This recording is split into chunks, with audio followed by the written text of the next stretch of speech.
தியானத்தில் ஒருபடி முன்னேறச் செய்யும் சுவாசகம் நவச்சோலை.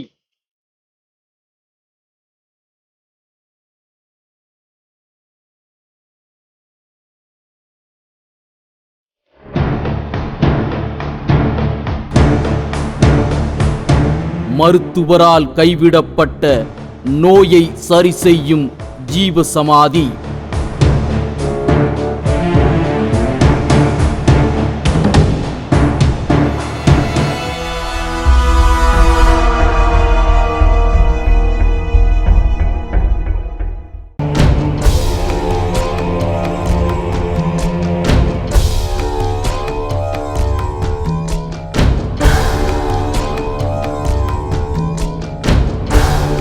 ராயக்கோட்டை பேருக்கு ஏத்த மாதிரியே கம்பீரமான வரலாற்று சிறப்பையும் சிறு சிறு இயற்கை எழில் கொண்ட குன்றுகளோடும் காணப்படக்கூடியது இந்த நகரம்.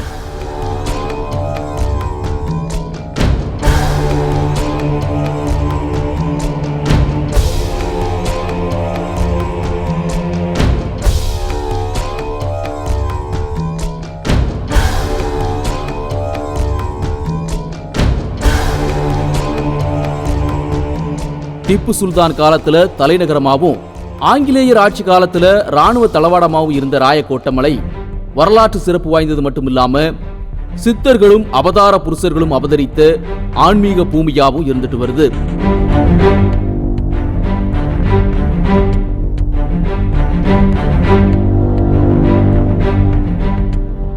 அவதார புருஷர்கள் அவதரிக்கிற ஆன்மீக பூமியை பத்தி தெரிஞ்சுக்க முற்பட்டு நாங்க ராயக்கோட்டை நகரத்தை நோக்கி பயணப்பட்டோம்.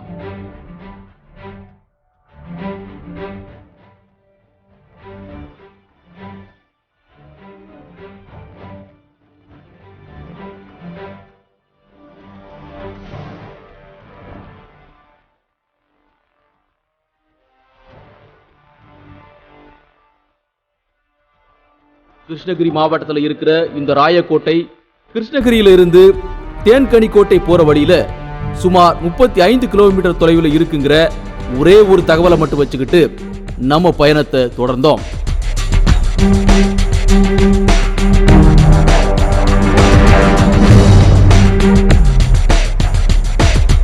கிருஷ்ணகிரியிலிருந்து தேன்கனிக்கோட்டை போற வழியில ஆங்காங்கே சிறிய மலை கிராமமும் வழிநடுக ரோட்டுக்கு கூறு அமைச்ச மாதிரி புளிய மரங்கள் அமைந்திருக்க அந்த இயற்கை எழில ரசிச்சவாறே பயணத்தை தொடர்ந்தோம்.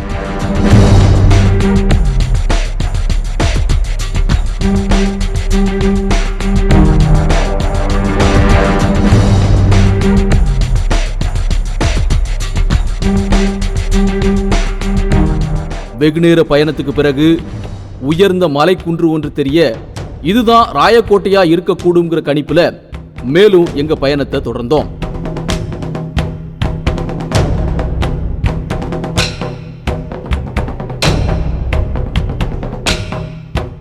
ராயக்கோட்டைக்கு போன நமக்கு ஆன்மீக பணி செஞ்சுட்டு வர்ற சுவாசகம் ரத்னகுமார் என்பவருடைய தொடர்பு கிடைக்க அவர்கிட்ட ராயக்கோட்டையை சுத்தி இருக்கிற சிறப்புகளை பத்தி விசாரிச்சோம்.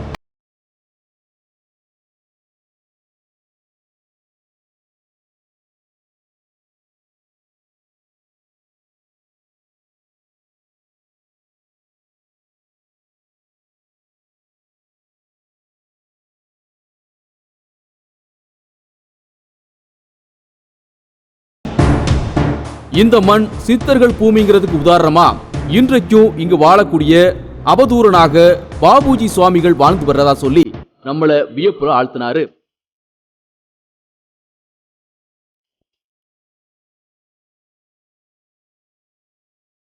அதே மாதிரி சித்தர்கள் வாழ்ந்தது பற்றி நாம மேலும் ஆர்வமா அவர்கிட்ட கேட்க வாங்க நாம அவங்களோட ஜீவ சமாதிகள் இருக்கிற இடத்துக்கு போய் பார்க்கலாம்னு கூட்டிக்கிட்டு போனாரு.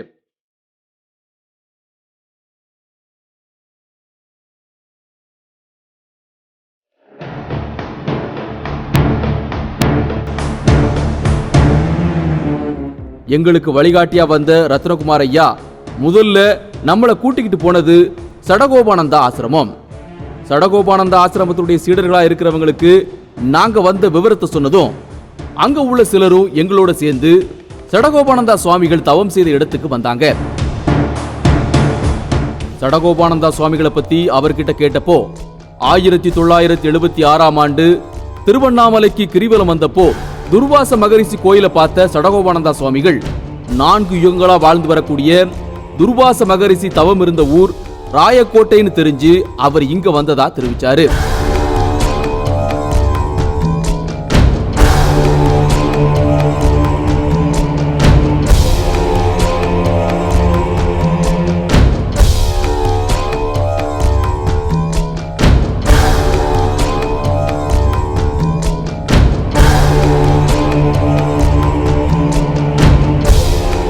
சடகோபானந்தா சுவாமிகள் வந்தப்ப 1942ஆம் ஆண்டுல இருந்து துர்வாச மகரிஷி தவம் செய்த இந்த மலையில ஆஞ்சநேயலு சுவாமிகள் என்பவர் தனியா தவம் செய்யறத கேள்விப்பட்டு அவரை பார்த்து வணங்கிய சடகோபானந்தா சுவாமிகள் 1986ஆம் ஆண்டு இந்த குகையை அமைச்சு அதுல அவர் தவம் இருந்ததா சொன்னாங்க.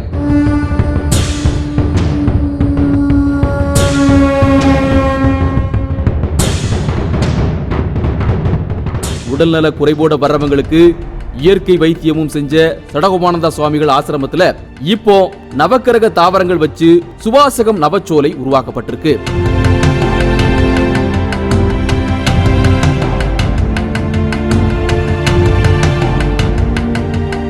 ராயக்கோட்டை மலையில இருக்கிற இந்த சடகோபானந்தா ஆசிரம குகைக்கு பக்கத்துல பௌர்ணமி தோறும் சுவாசகம் நவச்சோலை தியான குழு மூலமா பூஜை நடக்கிறதா சொல்லப்பட்டுச்சு. இத பத்தி நாங்க ரத்னகுமாரையா கிட்ட கேட்டப்ப நம்ம உடம்பு அகம்னா அதுல உயிரா இருக்கிறது சுவாசம், அதனால இதுக்கு பெயர் சுவாசகம்னு விளக்கம் அளிச்சது மட்டும் இல்லாம நாட்களே கோள்களா செயல்படுறதால 9 கோள்களையும் மையமா வச்சு இந்த சுவாசகம் நவச்சோலை உருவாக்கப்பட்டிருக்கதா சொன்னாரு.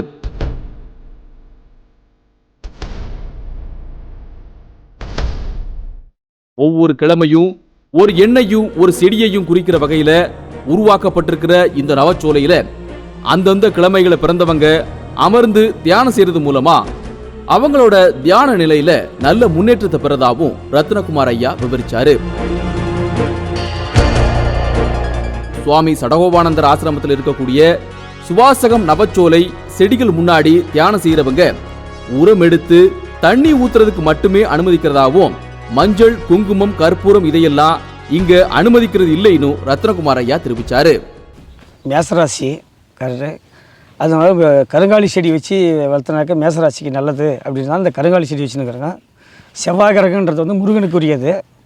அதனால் ஜடகோபால சாமியார் ஆசிரமம் முன்னால் இந்த செடிகளை வச்சு வளர்த்தி கொஞ்சம் இம்ப்ரூவ்மெண்ட் பண்ணலாம், செடிங்க வளர்ந்தால் 4 பேருக்கு உதவி ஆகுன்றதால நாங்கள் வச்சு வளர்த்தின்னு. என்னுடைய பேருக்கு ஏற்ற ராசிக்கு குருக்கு உகந்தவர் அரசன் செடி. அரசன் செடின்றதுனால என் பேர் பவுன்ராஜ்ன்றதுனால பவுனுனாலே தங்கம், தங்கத்துக்கு அதிபதி குரு. அந்த குருவை நான் வழிபட்டதுனால, அரசன் செடியை வழிபட்டதுனால எனக்கு நல்ல குருவினுடைய அருளும் இறை அருளும் நல்லா கிடைச்சிருக்குது. அதனால் என்னுடைய வாழ்க்கை முன்னேற்றம் நல்லா இருக்குது. இறை அருளும் குரு அருளும் எனக்கு நல்ல பூர்ணியமாக கிடைச்சிருக்குது. பஞ்சபூத சக்தியே நம்மளுடைய உள்ளத்தையும் புறத்தையும் ஆட்டுவிக்குதுன்னு சொன்ன அவரு சடகோபானந்தா சுவாமிகள் தவம் செஞ்ச குகையில 5 மண் அகல்கள் வைச்சு பஞ்சபூத சக்தியை வணங்குறது குறித்தும் வாசி யோகத்தையும் தியானத்தையும் பத்தி எடுத்து சொன்னதோடு அங்க அமர்ந்து தியானமும் செஞ்சு காமிச்சாரு. இதே மாதிரி சுவாமி சடகோபானந்தா சுவாமிகளுடைய மகிமையை பத்தி ஒருத்தர் மிகவும் நெகிழ்ச்சியோட எங்க கிட்ட விவரிச்சாரு. இந்த உலகத்தில் மனிதன் என்ன அடைய வேண்டும், எதை பெற வேண்டும் என்றதை ரொம்ப ஆணித்தரமாக நிறைய விஷயங்களில் மேற்கோள் காட்டி எங்களுக்கெல்லாம் புரிய வச்சார். அதற்கு முன்னே நாங்கள் கொஞ்சம் ஆன்மீகத்தில் இருந்திருந்தாலும் கூட எங்களுக்கு மந்திர வழிகள் தான் காட்டப்பட்டது, பக்தி வழி தான் காட்டப்பட்டது. ஆனால் இவர்கிட்ட வந்த பிறகு அந்த யோக நிலையை நாங்கள் உணர்ந்தோம், ஞான நிலையை அறிந்தோம். அந்த மாதிரி ஒரு சிறப்பான இது கொஞ்சம் எல்லாரையும் ஆதரிப்பார், எல்லாருக்கும் நல்லதை தான் செய்வார். எப்போ பாரு சதா பிராணாயாமம் செஞ்சுன்னு இருப்பார். வாசி யோகம் அவர்கிட்ட நடந்துகிட்டே இருக்கும், தூங்கும்போது கூட நடக்கும் அவருக்கு. அந்த இதை நாங்கள் நேரில் இருந்து அனுபவித்தவங்க. படுத்துன்னு இருக்கும்போது மூச்சு சுவாசம் வந்து மேலுக்கு சகசராத்தை நோக்கி போயின்னு இருக்கும். அப்படிப்பட்ட ஒரு நல்ல நிலைமையில இவர் இருந்தார். மந்திர பலி பக்தி பலி கடந்து யான நிலையை பற்றி எனக்கு அறிய வச்சது சுவாமி சடகோபானந்தா தான் அப்படின்னு மற்றொரு எங்க கிட்ட தெரிவிச்சாரு.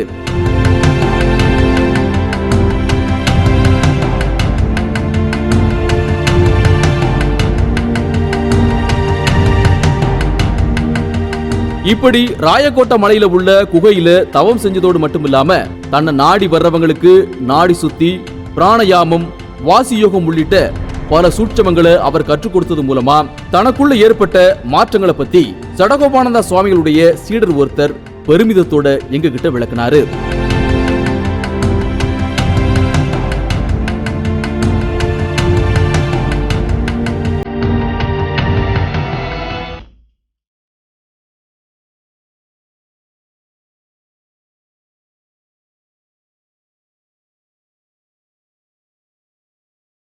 ராயக்கோட்டை பக்கத்துல இருக்கிற நெல்லூர் கிராமத்துல அண்ணாமலை என்பவருடைய ஜீவசமாதி இப்பவும் மகிமை குறையாம இருக்கிறதால பிரபலமாயிட்டு வரதாவும் ரத்னகுமார் ஐயா சொன்னாரு.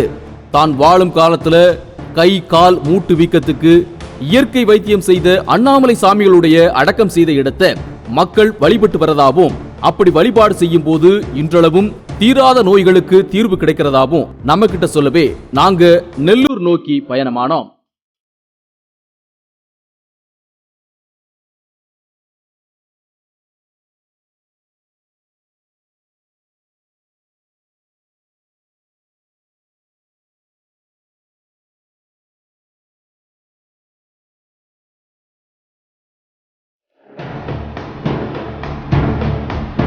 ராயக்கோட்டையிலிருந்து நாங்க புறப்பட்டதும் தமிழகத்திலேயே மிகவும் பிரபலமா இங்க இருக்கிற தக்காளி மண்டியை கடந்து கலமங்கலம் போற வழியில நெல்லூர் கிராமம் வந்துச்சு.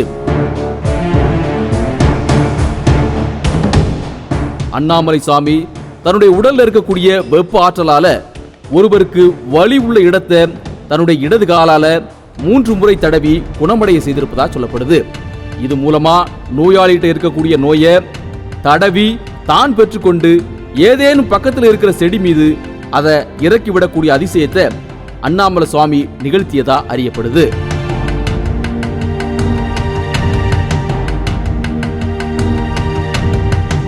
இந்த கோயில் வந்து எங்களுக்கே தெரியாத ஒரு 70 வருஷம் 80 வருஷம் ஆகும் வந்து கும்பிட்டுன்னு போகிறாங்க. அந்த நோய் வந்து இறந்தவங்க வந்து முன்னே இந்த கோயிலுக்கு இறந்தவங்க வந்து பூஜை செஞ்சுருந்தாங்க.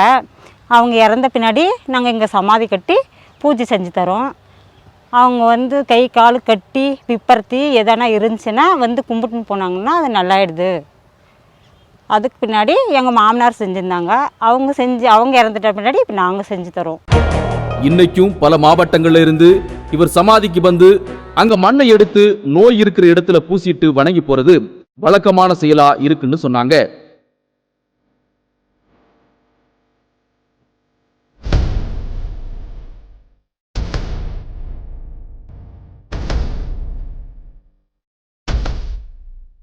இந்த விவரங்களை கேட்டுக்கிட்டே நாங்க அண்ணாமலை சாமியுடைய ஜீவசமாதி பக்கம் போனோம்.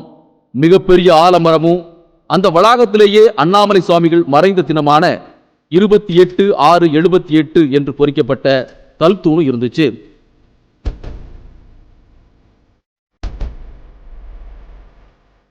அதுக்கு கொஞ்சம் பக்கத்துல அண்ணாமலை சுவாமிகளுடைய ஜீவசமாதி பூட்டப்பட்டு இருந்துச்சு. ஆனா நாங்க போயிருந்தப்ப அங்க 3 பெண்கள் அந்த ஜீவசமாதியை பார்த்து வணங்கிட்டு போறதுக்காக வந்திருந்தாங்க. நாங்க போன நேரத்துல யாரும் இல்லாம இருப்பது மாதிரி அநேக நேரங்கள்ல இது சமாதி இப்படி பூட்டப்பட்டு இருந்தாலும் இங்க இருக்கிற மண்ணை எடுத்து பூசிக்கிட்டு போறது பலருடைய வாடிக்கையா இருந்துட்டு வரதாவும் கேள்விப்பட்டோம்.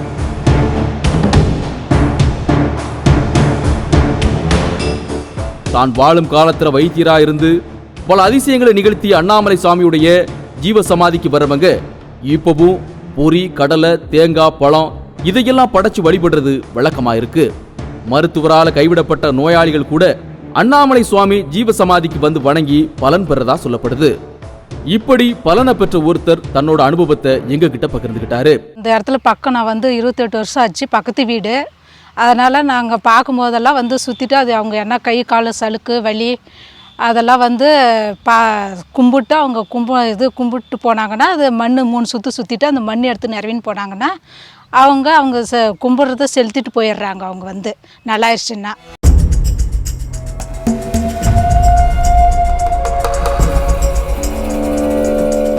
இதையெல்லாம் கேட்டு வியப்படைந்த எங்களுடைய குழு இப்பவும் நடமாடு சித்தராய் இருக்கிற பாபு சுவாமிகளை பார்க்கணும்னு ரத்னகுமார் ஐயா கிட்ட சொல்ல அவர் இந்த நேரத்துல எங்க இருப்பார்னு சொல்ல முடியாதுன்னு தெரிவிச்ச அவரு இருந்தாலும் தேடி பார்க்கலாம்னு எங்களை கூட்டிக்கிட்டு போக நாங்களும் நடமாடு சித்தரை தேடி எங்க பயணத்தை தொடர்ந்தோம்.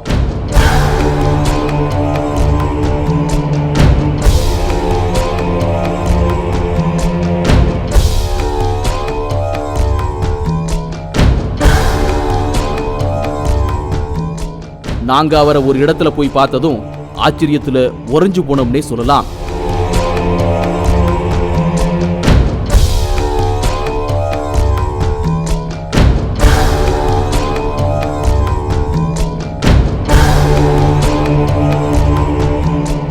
வாழும் சித்தரா சொல்லப்படுற பாபு சுவாமிகள் அணிந்திருந்த உடை எங்களை அப்படி நினைக்க வச்சது.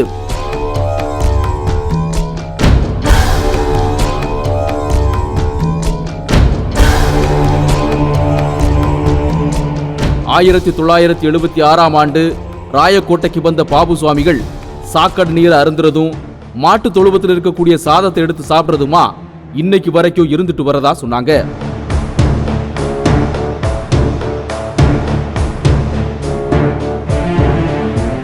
பாபு சுவாமிகள் யார்கிட்ட போயும் சாப்பாடுன்னு கேட்டதே கிடையாதுன்னு சொன்ன ஒரு பெண் அவர் கண் செய்கையே நமக்கு காரிய சித்தி தரக்கூடியதா இருக்கும்னு விவரிச்சாங்க.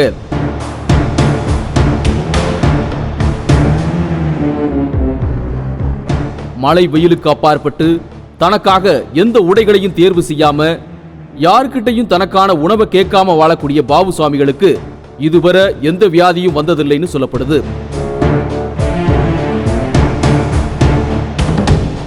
ஞாயிற்றுக்கிழமை தோறும் இவரை பார்த்து தான் பல நல்ல பலன்களை பெற்றிருக்கிறதா ரத்னகுமார் ஐயா கூட வந்திருந்த ஒருத்தர் ரொம்பவே நெகிழ்ச்சியோட விவரிச்சாரு.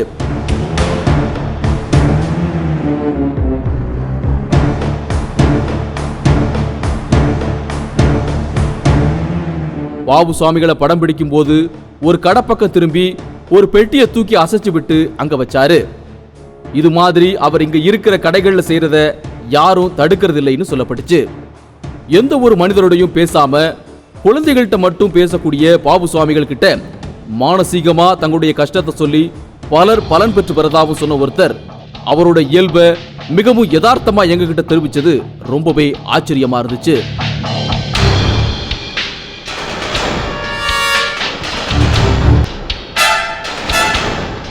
இப்படி நடமாடும் சித்தரா கிருஷ்ணகிரி பக்கத்தில் உள்ள ராயக்கோட்டை மலைப்பகுதியில் வலம் வர்ற பாபு சுவாமியுடைய ஆசியை பெறதுக்காக பல்வேறு இடங்கள்ல இருந்தும் பலர் இங்க வர்றதா சொல்லப்பட்டுச்சு.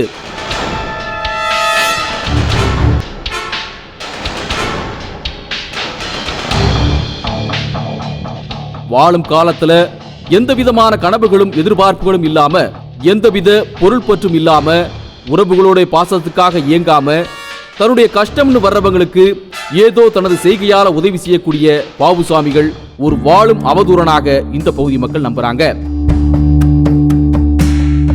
மீண்டும் இது போன்றதொரு நிகழ்ச்சியில சந்திப்போம்.